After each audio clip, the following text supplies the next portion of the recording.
Crystal symmetry. तो आज की वीडियो में हम न्यू यूनिट लेके आए हैं, दैट इज़ क्रिस्टल सिमेट्री। पहली वाली काफ़ी छोटी थी, ये वाली और भी ज़्यादा छोटी है। इसमें सिर्फ आपकी मेन दो चीज़ें हैं, that is elements of symmetry and first one is the laws of crystallography. पिछली वीडियो में आपने स्टेनोज लॉ के बारे में पढ़ा, ठीक है। अब हम फर्दर और लॉज के बारे में पढ़ेंगे। इसमें टोटल क्रिस्टलोग्राफी में 3 लॉज होते हैं, law of constancy of interfacial angles, law of rational indexes and law of axial ratio, ठीक है। तो हम इन 3 लॉज को ही स्टडी करते हैं इन दी क्रिस्टलोग्राफी। स्टार्ट करते हैं with the very first law, the laws of constancy of interfacial angles. ये लॉ आपको क्या कहता है? It states that measured at same temperature, similar angles on the crystals of a particular mineral remains constant regardless the size and the shape of the crystal. This is also known as Stenos law.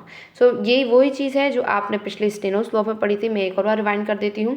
स्टेनोस law या फिर law of constancy of interfacial angles क्या कहता है कि same temperature पे similar angles जो crystals पे होते हैं, अगर आपके पास दो सेम क्रिस्टल्स हैं तो उनके जो सिमिलर एंगल्स हैं वो बराबर होंगे, दे रिमेन कॉन्स्टेंट।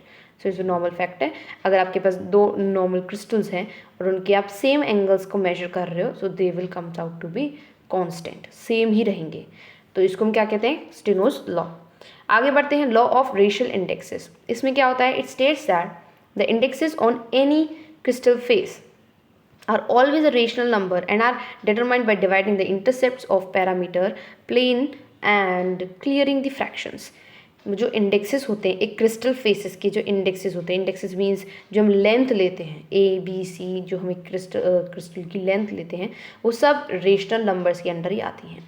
ओके क्या होते हैं वो? सब किसके अंदर अंडर आती हैं? आपके रेशनल नंबर्स के अंडर आती हैं, मीन्स पी अपॉन क्यू के फॉर्म में, जिनको आप लिख सकते हो, ठीक है। इसके अंदर आती है वो रेशनल नंबर्स के अंदर आती है। तो इट स्टेट्स दैट, आपको उसमें सिंपल और कुछ डीप में नहीं पूछा जाएगा, सिर्फ ये पूछा जाएगा whether to define law of rational index, या फिर इनमें से उठा के आपको कोई भी एक लॉ पूछ लिया जाए, या फिर इन तीनों लॉ को ही आपको साथ में पूछ लिया जाए, ठीक है। इतना कुछ डीप में नहीं आएगा, डायरेक्ट क्वेश्चन बनेगा इसके अंदर, कोई इनडायरेक्ट क्वेश्चन तो बन ही नहीं सकता। तो लॉ ऑफ रेशियल इंडेक्स क्या होता है आपका? It states that the indexes of any crystal face are always a rational number and are determined by the dividing the intercepts of the parameter plane and clearing the fractions. Now law of axial ratio. This law states that the ratio between the length of the axis of crystals of minerals is constant.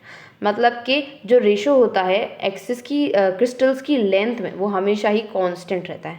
आपके पास अगर दो crystals है, उनकी एक length है और एक breath है, दोनों की अगर आपने लेंथ और ब्रेथ को मेजर किया तो उनका फ्रैक्शन क्या आएगा? बराबर आएगा। इट विल बी कांस्टेंट, तो वो आपस में कांस्टेंट ही होगा। तो ये आपका होता है law of law of axial ratio. मतलब कि अगर आप एक क्रिस्टल्स के दो फेसेस के लेंथ को मेजर कर रहे हो तो वो क्या आएंगी? आपकी सेम ही आएंगी, कांस्टेंट आएंगी। नाउ ये तो आपके थे 3 पॉइंट्स, 3 लॉज के बारे में। एक बार हम दोबारा समराइज कर देते हैं इसको। लॉ ऑफ स्टेनोज लॉ। स्टेनोज लॉ आपका क्या होता है? अगर आप दो क्रिस्टल्स लेते हो, उनके सेम एंगल लेते हो, तो वो सेम एंगल जो होगा मिनरल्स के, वो बराबर आएंगे। तो दिस इज स्टेनोज लॉ। दूसरा होता है लॉ ऑफ रेशियल इंडेक्सेस। मतलब कि इंडेक्सेस जो होंगे किसी भी क्रिस्टल फेसेस के, वो हमेशा ही रेशियल नंबर्स के फॉर्म में आएंगे, ठीक है। रेशनल नंबर के फॉर्म में एग्जिस्ट करेंगे। और हमेशा कैसे डिटरमाइन कर सकते हो आप उसको? By dividing the intercept of the parameter planes. Law of axial ratio, ये लॉ ये स्टेट करता है कि जो लेंथ ऑफ एक्सिस की रेशो होता है वो हमेशा ही क्या होता है? कांस्टेंट होता है। लेंथ ऑफ एक्सिस का रेशो क्या होता है? हमेशा कांस्टेंट। नेक्स्ट अब हम फ्यू पॉइंट्स के बारे में पढ़ते हैं। डिस्टॉर्शन का मतलब क्या होता है?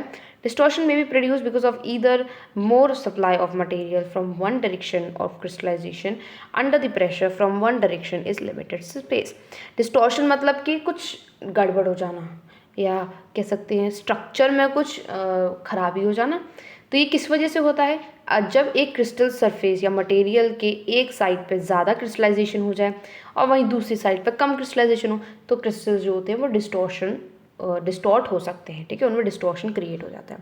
Now what is intercept? Intercepts are the distance between the centre of the crystals, that is the point of intersection of crystals, crystallographical, and the point of the intersection of the faces and axis.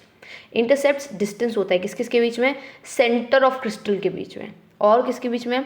Points of intersection of the faces के बीच में। Like अगर मैं आपको कहूँ ये आपका एक crystal है, ठीक है, this is a crystal, this is a cube shape और a cuboid, this is the centre point. यहाँ पर दो फेसेस आपके मिल रहे हैं, ये पॉइंट आपका क्या हुआ, वो फेस हुआ जहाँ पर आपके दो फेसेस मिल रहे हैं, ये वाला फेस और ये वाला फेस।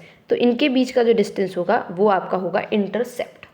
अब ये जो लेंथ होती है ना A and this is B, ठीक है, ये जो लेंथ्स होती हैं और ये वाला जो होगा वो सी हो जाएगा, ये आपके इंडेक्सेस होते हैं। ओके, सो इंटरसेप्ट आपका क्या होता है, distance between the centre of the crystal and the points of intersection of the faces. Now next point, perimetral plane is any plane which cuts all three crystallographic axes. Unit form is the face from whose intercepts on axis x y z determine their assumed unit length. तो parameter plane क्या होता है, कोई भी plane होता है जो कि क्रिस्टलोग्राफिक एक्सिस को कट करता है, मींस नॉर्मल प्लेन को ही पैरामीट्रल प्लेन कहा जाता है। और यूनिट फॉर्म एक वो फॉर्म होती है जिसके रिपीटेड एडिशन या रिपीटेड मल्टीप्लिकेशन से आपका पूरा एक क्रिस्टल बन जाता है, वो यूनिट फॉर्म होती है। ठीक है, unit form is the face from which whose intercepts on the axis X Y Z determines the unit length, जिनको आप यूनिट लेंथ को डिटरमाइन कर सकते हो। Now faces which cut all three axes is called parametral face, whereas the plane which cut all the three axes is called the perimetral plane. तो वो face जो कि सारी एक्सिस को कट करता है उसको पैरामीट्रल फेस कहेंगे, एंड वो प्लेन जो सारी एक्सिस को कट करता है उसको पैरामीट्रल प्लेन कहेंगे। Now let's move towards the definition of crystals. What are crystals? अब आपको अगर ये पूछा जाए तो मोस्ट प्रोबेबली पूछा जा सकता है, तो नॉर्मल सी डेफिनेशन लिखेंगे, it is a homogeneous substance solid bounded by the naturally formed plane surface termed as faces which can be related to the internal arrangement of atoms. तो क्रिस्टल एक homogeneous solid होता है, मतलब कि हर तरफ से properties जो होंगी वो सेम रहेंगी। सो it is a homogeneous solid, bounded होता है किससे, आपका सॉलिड प्लेन से बाउंडेड होता है। ठीक है, अब इसकी डेफिनेशन पढ़ते पढ़ते अगर हम एक स्ट्रक्चर बनाएं तो it is a homogeneous solid. So this is a solid which is bounded by the naturally formed plane surface. तो ये क्या है, सबके सब naturally formed plane surfaces, ठीक है, and are termed as faces। और इन्हीं naturally formed plane surfaces को आप क्या कहते हो, faces ही तो कहते हो। So ये एक फेस होता है, ये दूसरा फेस हो गया, तो ये क्या हो गया, आपके naturally formed faces हो गए plane surfaces which can be relate to the intercepts, जो कि किससे रिलेट कर सकते हैं, आपकी इंटरनल अरेंजमेंट ऑफ एटम से। अब इनके अंदर कुछ इंटरनल अरेंजमेंट होगा जिसकी वजह से इनकी कुछ शेप मिली होगी, तो ये आपस में उसी से रिलेट कर रहे हैं। ठीक है, तो डायग्रामेटिकली डेफिनेशन को लर्न करिए या समझिए, आपको जो करना है, बट इस क्रिस्टल्स की जो डेफिनेशन है उसको बहुत अच्छे से पढ़ लीजिए। क्रिस्टल्स क्या होता है, it is a homogeneous solid bounded by the plane surfaces, naturally formed plane surfaces which we termed as faces and which can relate the internal arrangement of the atoms. ठीक है, which can relate the internal arrangement of atoms. Now crystallographic symmetry depends on internal atomic structure and interfacial angles are the most important in this regard. जो crystallographic symmetry होती है वो किस पे depend करती है, internal atomic structure पे depend करती है। किस पे डिपेंड, internal structure पे। और interfacial angles जो होते हैं वो बहुत ज़्यादा इंपॉर्टेंट होते हैं इस केस में।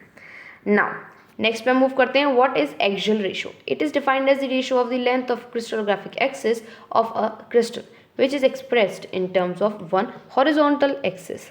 मीन्स जो अभी मैंने आपका क्रिस्टल बनाया था, अब उस क्रिस्टल में मैंने आपके पास कुछ चॉइस रखी थी, दिस इज ए, ठीक है, दिस इज बी और the third one is the C.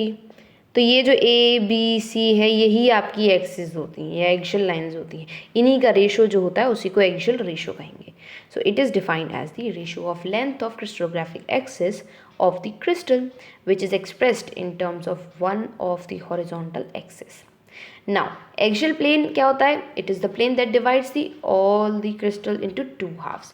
Axial plane आपका वो प्लेन होता है जो कि पूरे क्रिस्टल को दो हाफ में डिवाइड कर देता है अलोंग द क्रिस्टलोग्राफिक एक्सिस, और in other words axial plane is a plane which contains two crystallographic axis, या फिर हम कह सकते हैं एक्सियल प्लेन वो प्लेन होता है जो कि दो क्रिस्टलोग्राफिक एक्सिस को कंटेन करता है। नाउ डायगोनल प्लेन क्या होता है, डायगोनल प्लेन क्रिस्टल को इक्वल पार्ट्स में तो कट करता है बट डायगोनली कट करता है, और axial plane normal equal parts में कट करता है। ठीक है ना, it is not compulsory to be cut in the diagonally plane. Now axial angle, it is the angle between the positive end of the axis, मतलब कि normal आपका axial angle जो होता है वो एंगल होता है between the two positive ends. So this is all about your basics towards the crystals. Next video में हम इंपॉर्टेंट चीज़ कवर करेंगे, that is elements of symmetry. So thank you for watching this video.